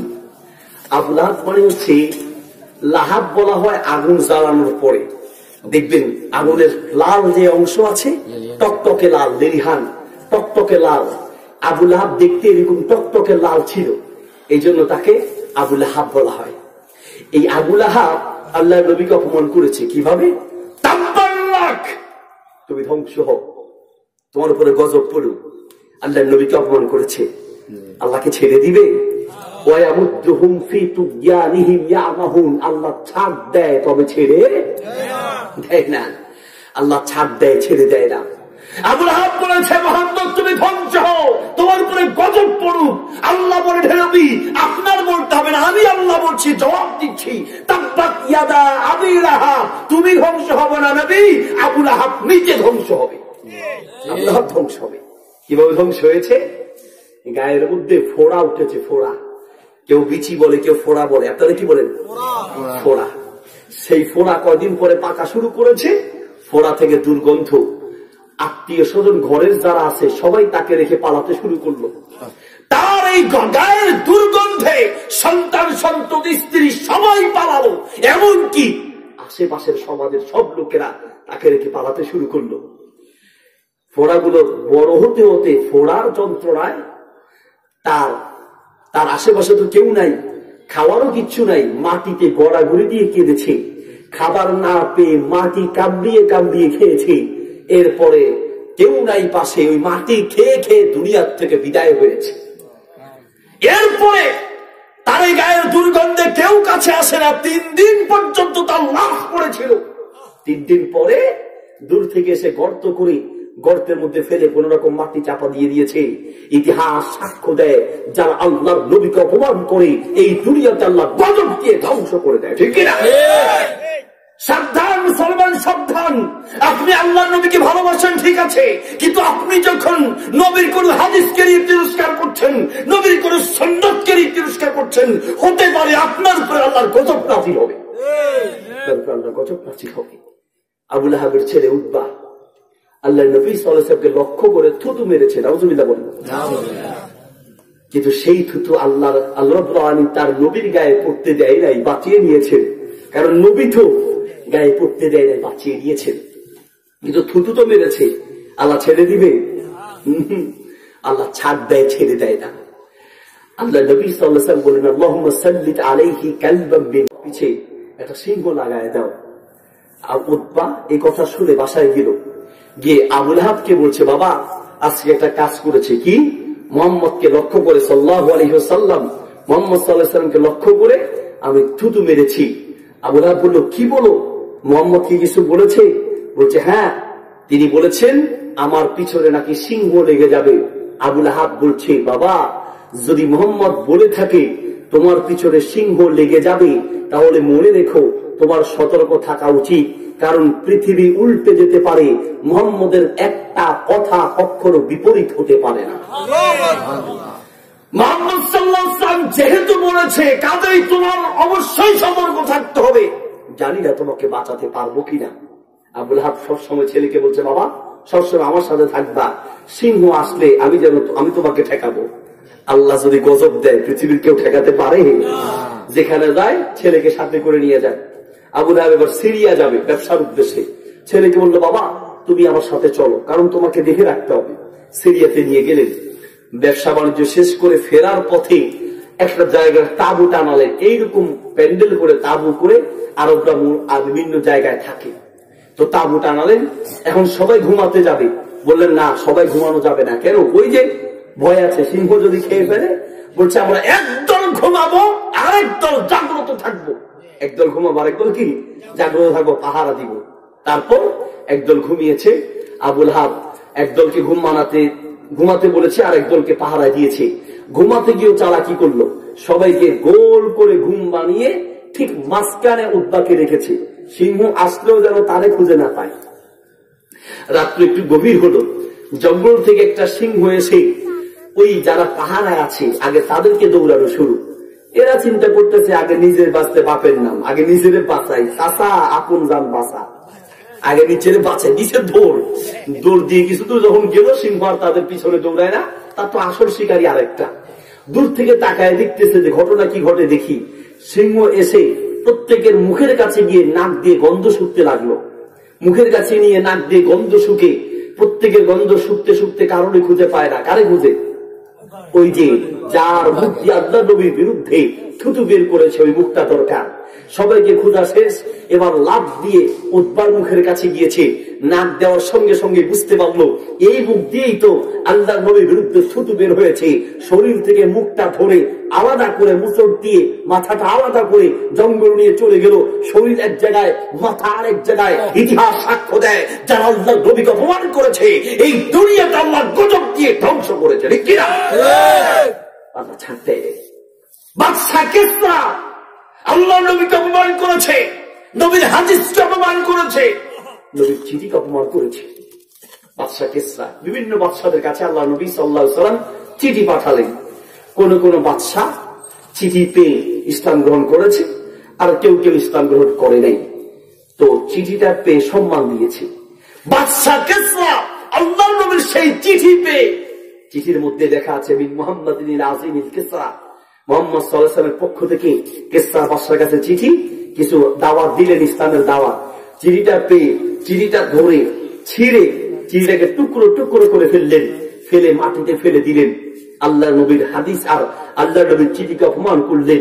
সাহাবী গিয়ে বলছে, ইয়া রাসূলুল্লাহ, বিভিন্ন বাদশার কাছে গেলাম, তারা আপনার চিঠিকে সম্মান দিয়েছে, কিন্তু বাদশা কিসরা আপনার চিঠিকে ছিঁড়ে টুকরো টুকরো করে ফেলে দিয়েছে, অপমান করেছে।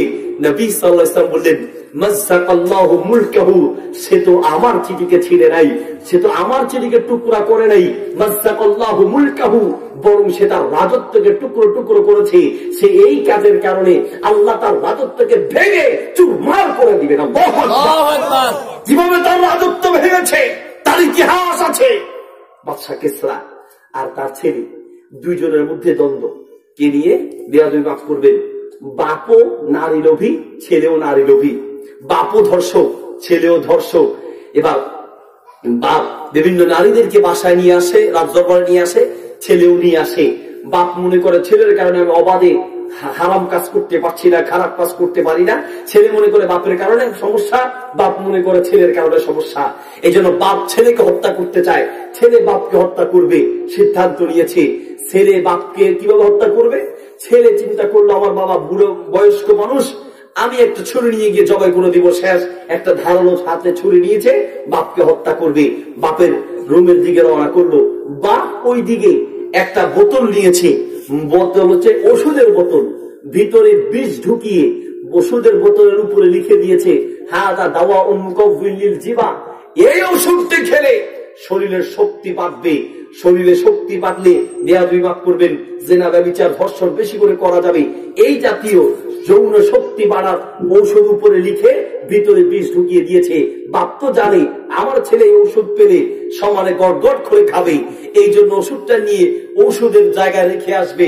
ঠিক বের হওয়ার আগে ছেলে এসে বাপের মাথা ধরে জবাই করে শরীর থেকে মাথা আলাদা করে দিয়েছে। এবার দেখছি বাবার হাতেই তো ওই ওষুধের বোতল, লেখা আছে এই ওষুধ খেলে শক্তি বাড়বে।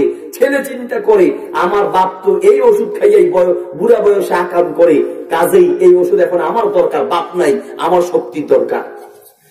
ওষুধের বোতল খুলে ওষুধ খাইলো না বিষ খাইলো? বাপকে তো নিজে হত্যা করেছে, এবার বিষ খেয়ে নিজেও ব্যাঙের মতো চিৎপটাং। ছেলেও গিয়েছে, রাজত্ব আসলো মেয়ের হাতে, মেয়েও কয়েকদিন পরে শেষ।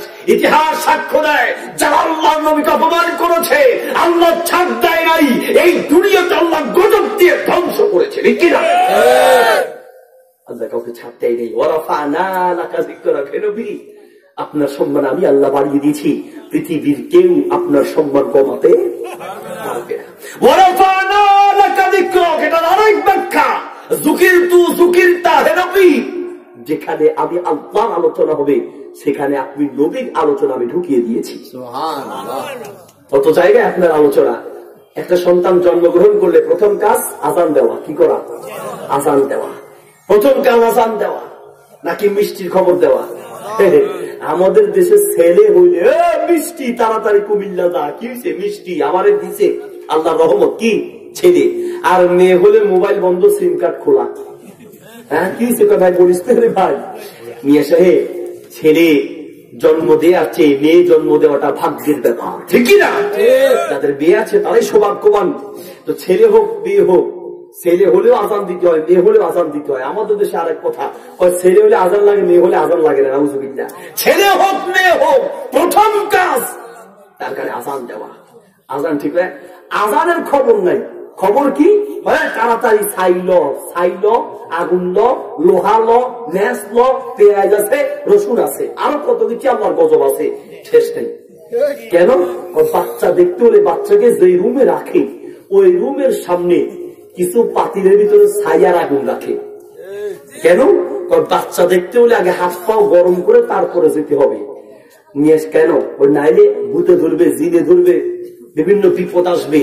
ছাইয়ার আগুনের ভিতর হাত পা গরম করলে বিপদ আসবে না। আল্লাহর কসম, কোন মুসলমানের ঈমান এমন হতে পারে না। মুসলমানের ঈমান হবে কোন আগুন, কোন ছাই বিপদ দিতেও পারে না, নিতেও পারে না। বিপদ দেওয়া না দেওয়ার ক্ষমতা কোন আগুন আর ছাইয়ের নাই। বিপদ দেওয়া না দেওয়ার ক্ষমতা একমাত্র আল্লাহর হাতে। ঠিক কিনা? এগুলো সব সামাজিক কুসংস্কার। এগুলোকে, এই কুসংস্কার গুলো ভেঙে চুরমার করে এই শিরকের আড্ডা খারাপ ভেঙে ফেলতে হবে, তবেই সমাজ ঘটবে। এগুলো এই সমস্ত কুসংস্কার চুরমার করে ফেলতে হবে, তাওহীদ চিন্তা করতে হবে, নবীর সুন্নাত চিন্তা করতে হবে। এই জন্য আমাদের প্রত্যেকে এগিয়ে আসতে হবে। ঠিক কিনা? ঘরে ঘরে শিরকের আড্ডা খারাপ। কেন মুসলমানের বাচ্চা? কেন আপনি আগে ছাইয়ের আগুনে হাত গরম করবে? এটা হিন্দুয়ারি পদ্ধতি। হিন্দুরা আগুনের পূজা করে, মুসলমান আগুনের পূজা করতে তাহলে সন্তান জন্মগ্রহণ করলে সেই ঘরের সামনে আগুন আর ছাইয়ের দরকার আছে? মোটেও দরকার নেই। যদি দেখেন ওটাকে নিয়ে ফেলে দিবেন, ভেঙে চুরমার করে দিবেন, ইনশাআল্লাহ আল্লাহ আপনাকে সওয়াব দিবে, যা যায় খায়ের দিবে ইনশাআল্লাহ। আবার কেউ কেউ বাচ্চার সঙ্গে লোহা রাখে, ন্যাস রাখে। আপনাদের সময় নাই? কষ্ট হচ্ছে আপনাদের? আলোচনা শেষ করে দেবেন ইনশাআল্লাহ। কতক্ষণ চলবে? সারাই আপনারা থাকেন, আমরা যাবো। আমরা একটু সময় দিতে হবে, আপনারা থাকেন আর একটু সময়। প্রিয় ভাই, এক ডাক্তার সাহেবের সাথে দেখা করতে গেলাম, শিশু ডাক্তার। তুই আমাকে বলতেছে, দোস্ত তোমাকে একটা কাহিনী শুনাই। আমি বললাম হ্যাঁ বলেন। তোমার ওয়াজে লাগবে। আমি বললাম আচ্ছা ঠিক আছে বলেন। বলছি আমার কাছে এক মহিলা আসছে বাচ্চা নিয়ে, আগেও একবার আসছে, কিন্তু পরের বার আসার সময় একটা দাও নিয়ে আসছে সাথে করে। দাও ছিলেন তো, কোপানো দাও নিয়ে আসছে। আসার পরে আমি বড় ভয় পেয়ে গেলাম, কারণ মাঝে মধ্যে কিছু আলবা সালবা ডাক্তারের উপরে পড়ে। কিছু ডাক্তার আছে মানুষের খেদমত করে, আর কিছু ডাক্তার নামের ডাকাত আছে মানুষ জবাই করে। আপনি দেখেন লকডাউনে আগে সিজারের তুলনায়, আগে যে পরিমাণ সিজার লেগেছে, লকডাউনে সিজার তার তুলনায় কয়েক গুণ কমেছে। কারণ যাওয়াও লাগে নাই, সিজারও লকডাউন তো যাওয়া লাগবে না, ঘরে দেখি চেষ্টা করি, দোয়া করি, হ্যাঁ মাশাআল্লাহ নরমাল হয়েছে। আর হসপিটালে নেওয়ার আগেই সিজারের চিন্তা। অ্যাম্বুলেন্সের আওয়াজ শুনলে কিছু ডাক্তার নামে ডাকাত আছে, ছুরি দ্বারা জবাই করতে হবে। একটা মেয়েকে বিনা কারণে সিজার করার মারি ওই মেয়েটাকে জবাই করে দেয়া। ঠিক কিনা? আজকে টাকার কিছু ব্যবসায়ী বাইরে হয়েছে ডাক্তার নামের ডাক্তার। তা আমার বলতেছে যে আমি ভয় পেয়ে গেলাম যে কোনো উল্টাপাল্টা কিছু হলো কিনা। তো মহিলা, আমি গোপনে গোপনে ডাক্তার হসপিটালের অন্যান্য লোকদেরকে ফোন দিলাম, সবাই আসলো। আসার পরে ইশারায় বললাম যে দাওটা নেও আর দাম বাঁচাও। তো দাওটা নিছি, নিয়ে মহিলা জিজ্ঞেস করছে মা আপনার সাথে দাও কেন? Sir don't mind sir, sir কিছু মনে করবেন না, আমরা বাচ্চাদের সঙ্গে লোহা রাখি নাইলে ম্যাচ রাখি। কারণ বাচ্চার অসুস্থতা দেখে হাতের কাছে লোহাও পাই না, ম্যাচও পাই না, দাও পাইছিলাম, এই জন্য দাও নিয়ে পাইছি।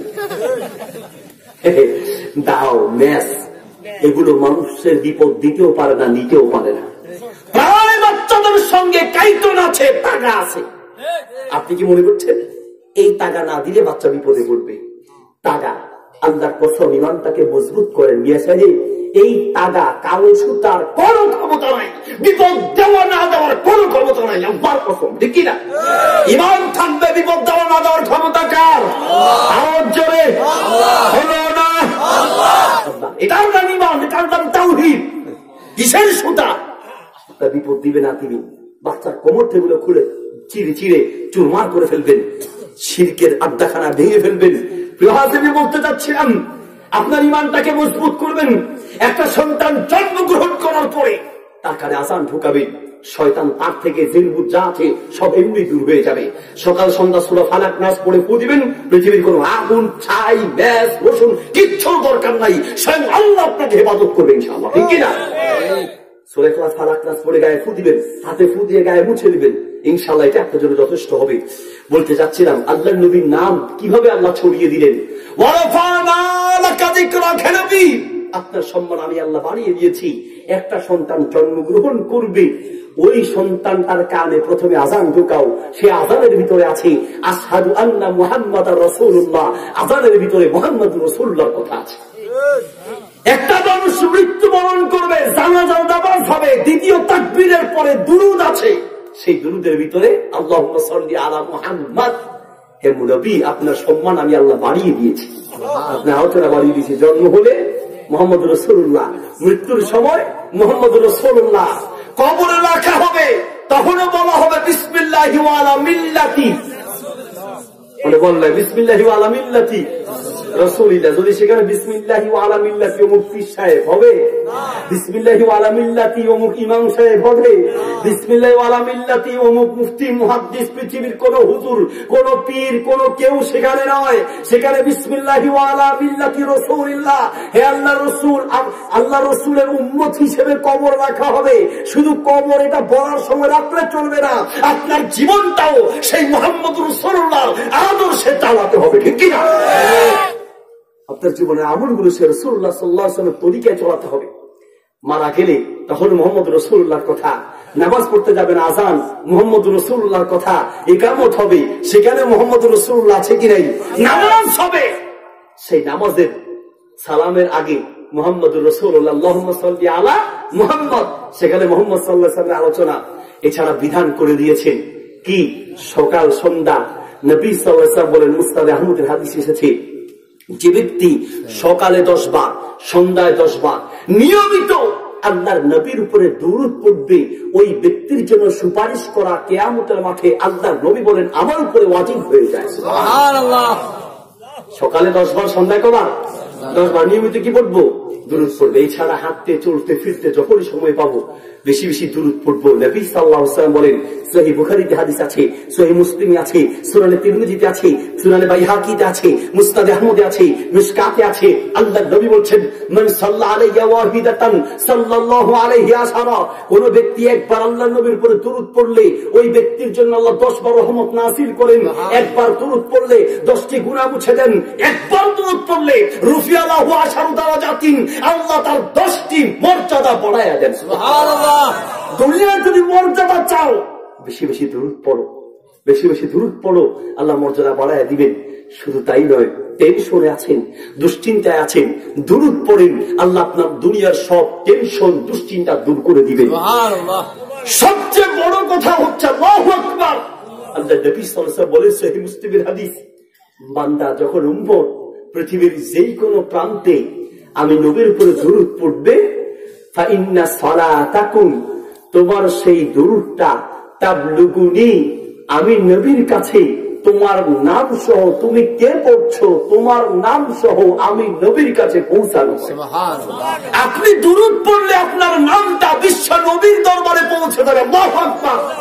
বিশ্ব নবী সাল্লাল্লাহু আলাইহি ওয়াসাল্লামের কাছে পৌঁছে যাবে আপনার নামটা। সুবহানাল্লাহ বলবেন না? এর চেয়ে বড় কথা কি হতে পারে? আল্লাহ বিধান করে দিয়েছেন, উম্মত বেশি বেশি, পৃথিবীর মানুষ বেশি বেশি আমার নবীর উপরে দুরূদ পড়ো, আমার নবীর উপরে যে যত বেশি দুরূদ পড়বে তার দিকে তত বেশি আমি আল্লাহর রহমত ধেয়ে আসবে। যে যত বেশি দুরূদ পড়বে কিয়ামতের মাঠে ওই ব্যক্তি আল্লাহর নবীর তত কাছাকাছি থাকবে। আল্লাহু আকবার। নবীর কাছে থাকতে চান, দুরূদ পড়েন। ওয়ারাফানা লাকা যিকরাক, হে নবী আপনার সম্মান আমি আল্লাহ বাড়িয়ে দিয়েছি। আলোচনার শেষ প্রান্ত, অল্প কয়েক মিনিট আলোচনা শেষ করে ফেলবো। শেষের কথাগুলো হৃদয় খুলে অন্তরটা নরম করে দিয়ে শুনতে হবে। অল্প সময় শেষ করে দিব ইনশাআল্লাহ। রাত অনেক গভীর হয়েছে, আমি বুঝতে পারছি আপনাদের অনেকের কষ্ট হচ্ছে। দীর্ঘ সময় ধরে আলোচনা শুনে যদি ফজরের নামাজ মিস যায় তাহলে মাহফিলটা ব্যর্থ হয়ে যাবে, ঠিক কিনা? এই জন্য ওই যে আমি বললাম না, গল্প কিচ্ছা কাহিনী গজল এই সেই বলে টোলে সময় না কাটিয়ে অল্প কথা বলবো, সময় নিব, কিন্তু কথা বলে ইনশাআল্লাহ দাবি বলার চেষ্টা করবো। আল্লাহ তৌফিক দান করুন, আমিন। এরপরে বলছেন ওয়ারাফানা লাকা যিকরাক, হে নবী আপনার সম্মান বাড়িয়ে দিয়েছি। তারপর বলছেন ফাইদা ফারাগতা ফানসাব ওয়া ইলা রাব্বিকা ফারগাব, হে নবী দুনিয়ার কাছ থেকে যখন পৃথক হবে, দাওয়াতি কাছ থেকে পৃথক হবে, আমি আল্লাহর সামনে তাহাজ্জুদের নামাজে দাঁড়িয়ে যাবেন। হে নবী যত বেশি তাহাজ্জুদ পড়বেন তত বেশি আমি আল্লাহর সাহায্য পাবেন। এই দুনিয়ায় আল্লাহর সাহায্য পাওয়ার জন্য সবচেয়ে বড় নফল ইবাদত হচ্ছে তাহাজ্জুদের নামাজ। সুবহানাল্লাহ। তাহাজ্জুদের নামাজ কয় রাকাত পড়বেন? কমপক্ষে 2 রাকাত। নবী সাল্লাল্লাহু আলাইহি ওয়াসাল্লাম সাধারণত 8 রাকাত পড়তেন, 6 রাকাত পড়তে পারেন, বেশিও পড়তে পারেন, কমও পড়তে পারেন, কমপক্ষে 2 রাকাত। সর্বশেষ রাতে পড়া সবচেয়ে ভালো। শেষ রাতে না পারলেও নাই মামার চেয়ে কানা মামা ভালো। ঘুমাতে ঘুমাতে আমাদের 11টা 12টা বাজে, ঠিক না? আর আমাদের যুবকদের তো ঘুম আসেই না। হুজুর ঘুম আইয়ে না কেমনে আইবো, এমনি যে যন্ত্র লইছেন বাপরে বাপ, রাতের পরে রাত শেষ হয়ে যায়, ওনার গুটাগুটি শেষ হয় না। হ্যাঁ, আঙুল একবার উপরে গুটায়, একবার উপরে ঠেলা ঠেলি গুটাগুটি সারা রাত ধরে চলে। আপনি ঘুমাইবো কেন? ঘুমাতে ঘুমাতে 12টা 1টা বেজে যায়। ঘুমানোর আগেও যদি আমরা এশারের পরে 11টা 12টাও যদি পড়ি, তাহাজ্জুদের হক আদায় হয়ে যাবে। এই পৃথিবীতে আল্লাহর সাহায্য পাওয়ার সবচেয়ে বড় মাধ্যম হচ্ছে তাহাজ্জুদের নামাজ। সুবহানাল্লাহ। মিয়া সাহেব, শেষ পয়েন্ট খুব মনোযোগ দিয়ে শুনতে হবে। এই যে করোনা ভাইরাসের পরিস্থিতি চলছে, আল্লাহু আকবার, পৃথিবীর কত মানুষ দুনিয়ার থেকে বিদায় হলো। আপনি যে জীবিত আছেন শুধুমাত্র আল্লাহর সাহায্যের কারণে, ঠিক কিনা? আল্লাহ কত সাহায্য আপনার উপরে। নবী সাল্লাল্লাহু আলাইহি ওয়াসাল্লাম তাহাজ্জুদের নামাজ পড়তে দাঁড়াতেন, তারা ওয়ারাত কদাবাহু তাফাত্তারাত কদাবাহু, এত লম্বা সময় ধরে তাহাজ্জুদ পড়তেন। তার পা ফুলে যেত, পা ফেটে পানি বের হয়ে যেত। প্রশ্ন করলেন, ইয়া রাসূলুল্লাহ, গফারাল্লাহু লাকা মা তাকাদ্দামা মিন যামবিকা ওয়া মা তাআখার, আপনার তো আগে পরে সব গুনাহ আল্লাহ মাফ করে দিয়েছেন, তারপর আপনি এত লম্বা সময় ধরে তাহাজ্জুদ কেন পড়েন?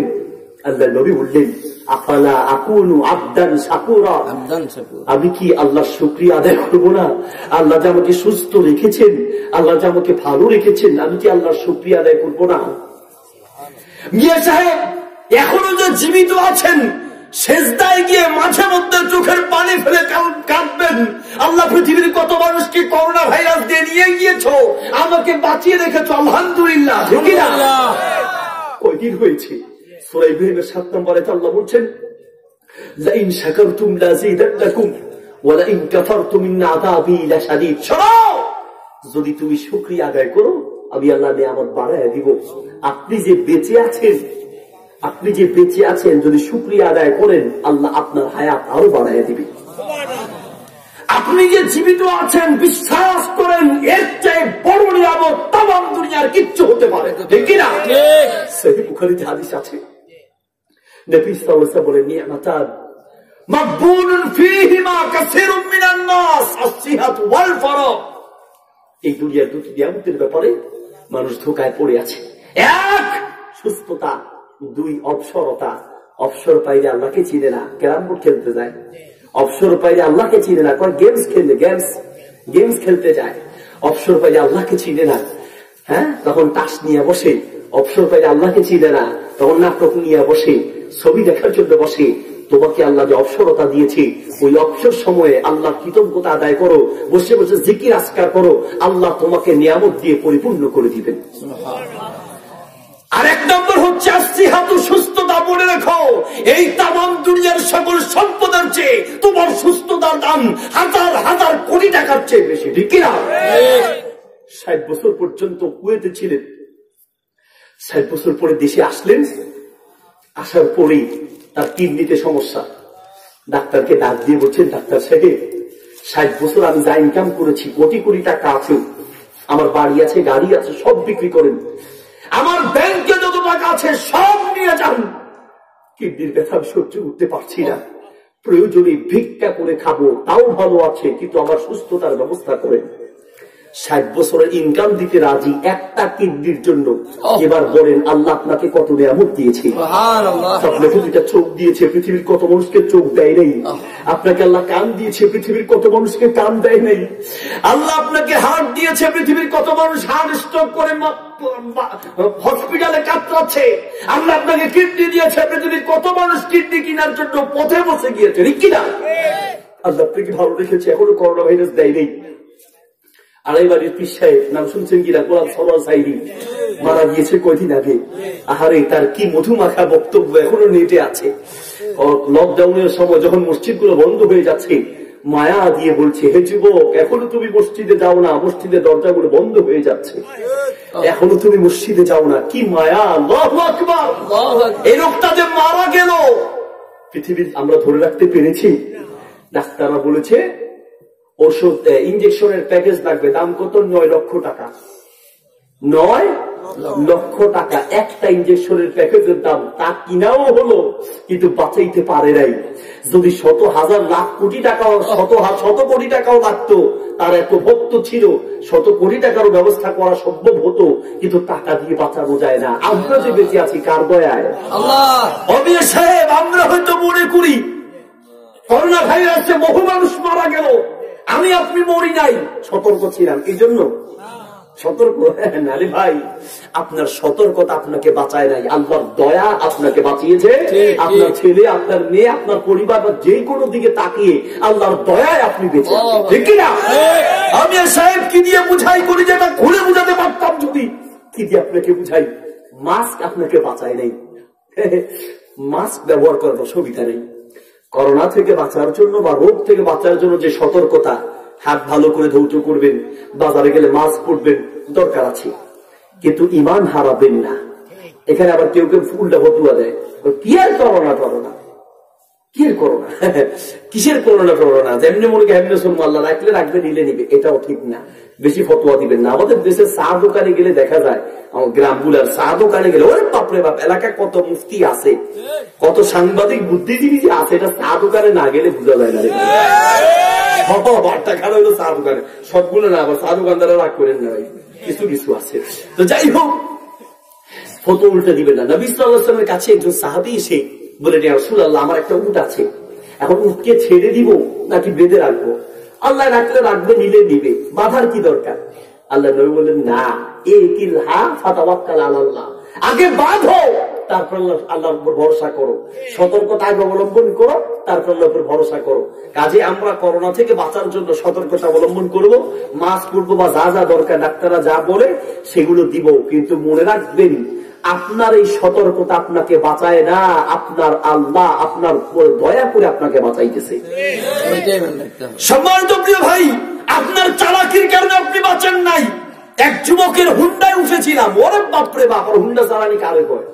আমি মনে মনে আমার পোলা ভাই আছে, আপনি হুন্ডা পাওয়ার পরেও মনে করে আর দুনিয়াতেও নাই, ও আকাশে আছে। তো এমন জোরে চালাইতে যান, কি সে বাবা এমন বড় গাড়ি আস্তে চালানা, কখন আমি 50-এর নিচে নামেই না, বলে 50-এর নিচে নামেই না। এই জন্য বলি যে যুবকদেরকে বিয়ে করে বউ দেন, তাও ভালো আছে, বাইক দেওয়ার দরকার নেই, হুন্ডা দেওয়ার দরকার নেই, ও জীবন শেষ হবে, ঠিক কিনা? ঠিক কেড়ে করে বেশিরভাগই কিন্তু ঠিক বলে নেই। কারণ কি, এই মনে মনে বলতেছে, হুজুর আপনি দিলেন প্যাঁচ লাগাইয়া, বহু কষ্টে বাপের রাজি করে যে একটা বাইক দিবে, আপনি এসে প্যাঁচ লাগাইছেন। আমি প্যাঁচ লাগাই রে বাবা, হুন্ডা না হলেও চলবে, তোমার জীবনটা আগে, সতর্কতা দরকার। হুন্ডা পাওয়ার পরে তুমি আর দুনিয়ায় থাকবা না। সম্মানিত প্রিয় ভাই, আমি বললাম একটু আস্তে চালাও, হুজুর 50-এর নিচে নামেই না। আমি বললাম 50-এর নিচে না নামুন না, একটা ফেরি দারুণ বিয়ে যে মানে গাছের সঙ্গে মেরে দিছে, ওর গায়ের গোস্ত খেজুর গাছের গাছের পাতা পর্যন্ত, গাছের মাথা পর্যন্ত উঠেছে, গোস্তের টুকরো বুঝে পায়। হুজুর হাতে হাগলা ছিল, এত চালাইতে কইছে মনে চালাই পারলে, ও পাগল ছিল, তুমি চালাক এই জন্য বেঁচে গিয়েছো। না না না, তুমি যে বেঁচে আছো, আল্লাহ তোমার হায়াত দিয়েছে দয়া করে, এই জন্য বেঁচে আছো, কিনা? বন্ধুরা, আমরা যে জীবিত আছে আল্লাহর দয়ায়, আমাদেরকে যে এখনো আল্লাহ জীবিত রেখেছেন, মাঝে মধ্যে সেজদায় গিয়ে আল্লাহর সামনে কাঁদা প্রয়োজন, চোখের পানি ফেলা প্রয়োজন। আল্লাহ তোমার দয়ায় বেঁচে আছি, তোমার দয়ায় বেঁচে আছি। যখন এই শুকরিয়া আদায় করবো, আল্লাহ সাহায্য আরো বাড়াই দিবেন, নিয়ামত আরো বাড়িয়ে দিবেন। সেই নিয়ামত গুলো পাওয়ার বড় একটা মাধ্যম হলো তাহাজ্জুদের নামাজ। নিয়মিত আমরা তাহাজ্জুদ করবো, রাজি আছি ইনশাল্লাহ। হুজুর ফরজই পড়ি না, আমরা তাহাজ্জুদ কেন? ফজরের নামাজের সময় মাশাআল্লাহ, আল্লাহু আকবার, নামাজ পড়ছেন কারা? পড়ছি কোথায়? কম্বলের তলে নামাজ পড়ছে। কোথায় পড়ছে? মাশাআল্লাহ, কম্বলের তলে। এক বাবা জিজ্ঞেস, এক মা জিজ্ঞেস করে, হুজুর আমার ছেলেকে ফজরের নামাজের টাইমে ঘুম থেকে উঠাইতে পারি না, বলেন তো হুজুর কি করলে ঘুম থেকে উঠাইতে পারবো, কোনো দোয়া আছে কিনা? তো হুজুর বললো, আচ্ছা মা একটা প্রশ্ন আপনাকে করি। হ্যাঁ করেন।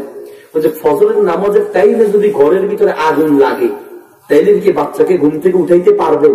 হুজুর আপনি কি করবেন? ঘরে আগুন লাগবে, হাতে বুঝে ঘুমাইবো কেন? হাতের এমন টান দিব, হাতের বাপ দাদা 14 গোষ্ঠী উঠবো। ও আগুন লাগলে আপনি ঘরে উঠাইতে পারবেন, নামাজের জন্য উঠাইতে পারেন না, আপনার অবহেলা সবচেয়ে বেশি। মনে রাখবেন, আপনার ছেলে ফজরের নামাজ না পড়ে ঘুমাচ্ছে মানে ওই ঘরে জাহান্নামের আগুন লেগে গিয়েছে, ঠিক কিনা? সহিহ বুখারী প্রথম খণ্ডের 56 নম্বর পৃষ্ঠা, মিশকাতুল মাসাবিহের 12 নম্বর পৃষ্ঠায় নবী সাল্লাল্লাহু আলাইহি ওয়াসাল্লাম বলেন, মান সাল্লা সালাতানা ওয়াস্তাকবালা কিবলাতানা ওয়া কালা যাবিহাতানা ফাযালিকাল মুসলিম। যদি 5 ওয়াক্ত নামাজ পড়ে সে মুসলমান থাকে, নামাজ ছেড়ে দিলে মুসলমান থাকতে পারে না। আপনি মুসলমান কিনা আগে বলেন। এলাকার কিছু এরকম নামি দামি লোকের দরকার। আমার দাদা ছিল, আপনার এলাকায় গিয়ে গিয়ে খবর নিতে, এক দাদার খবর বলছি আপনাকে বুঝার জন্য, কেউ আওয়াজ করবেন না, কথা বলবেন না, উঠবেন না, আমি আলোচনা শেষ করে দিচ্ছি। এদিকে তাকান, শেষ করে দিব, আপনার না বললেও শেষ করে দিচ্ছি, সময় আমার এমনি ঝির, কষ্ট হচ্ছে নাকি ভাই? আচ্ছা, তো মসজিদে জুমার নামাজের সময় একটা লিস্টে নিয়ে দাঁড়াই দিতেন, জিজ্ঞেস করতেন এলাকায় বাড়ি কয়টা? 50টা। পুরুষ আছে কয়জন? 150 জন। মসজিদে আছে কয়জন? মাত্র 50 জন। নাই কয়জন? 100 জন। কোথায় এরা আসে নাই কেন? প্রত্যেকে বাড়িতে বাড়িতে যাইতো, গিয়ে বলতো, মিয়া তুমি কি মুসলমান? আমাদের মুসলমানদের সমাজে থাকতে চাও? যদি মুসলমানদের সমাজে থাকতে চাও তোমাকে নামাজ পড়তে হবে, আর যদি মসজিদে তোমাকে নামাজ পড়তে পাওয়া না যায় তুমি আমাদের মুসলমানদের সমাজের লোক হতে পারো না। ঘোষণা দাও যে তুমি মুসলমান না, ঠিক কিনা? এরপর থেকে সে মসজিদে আসতে বাধ্য হবে কিনা? সমাজ দায়িত্বশীলটা কই?